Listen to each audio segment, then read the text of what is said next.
গত এক সপ্তাহের চেয়ে এই সপ্তাহে বেড়েছে সবজির দাম। বেশিরভাগ সবজি বিক্রি হচ্ছে ৬০ থেকে ৭০ টাকা কেজিতে। বৃষ্টির কারণে উৎপাদন কমাকে এই জন্য দায়ী করছেন বিক্রেতারা। এদিকে বর্ষার প্রভাবে বেড়েছে চাল, ডাল, মশলা সহ বেশ কিছু মুদি পণ্যের দাম। এ সপ্তাহে মুরগির দাম কেজিতে বেড়েছে ২০ টাকা, সেই সাথে বাড়তি মাছের দামও। মামুন হোসাইনের প্রতিবেদন।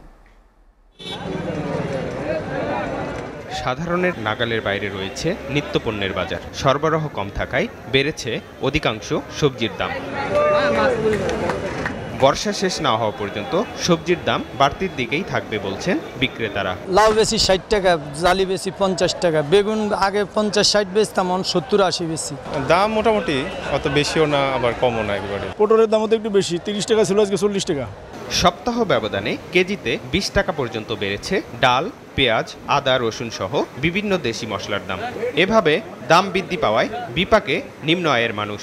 মুদি পণ্যের দামটা আসলে মোটামুটি সবকিছু একটু বাড়তি মনে হচ্ছে, বিশেষ করে মশলাটা। যে মশলাগুলো ছিল ৩,৫০০-৪,০০০, ওটা ওই সাদা মশলার প্রায় ৬,০০০ টাকা হয়ে গেছে। এই সিজনটায় পেঁয়াজের দামটা একটু বাড়ে, তবে এটা অতিরঞ্জিত বাড়ে গেছে। যেমন দেশি পেঁয়াজ গতকালকে আমি ৬৮ টাকা কেজি কিনে আনছি, এই পেঁয়াজটা এখন ৭৫ টাকার নিচে বিক্রি করা যায় না। স্বস্তি নেই মাছ মুরগির দামেও। কেজিতে বেড়েছে গড়ে ১৫ থেকে ২০ টাকা।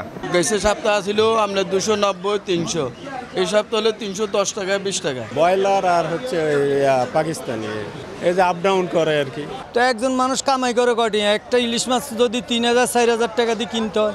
উচ্চ বাজার মূল্য একদিকে যেমন বাড়াচ্ছে দারিদ্র, অন্যদিকে দামের সাথে আয় না বাড়ায় দরিদ্র মানুষ কেনাকাটা ও ভোগ কমিয়ে দিতে বাধ্য হওয়ায় ভুগছেন পুষ্টিহীনতায়। Mamun Hussain, SA TV, Dhaka.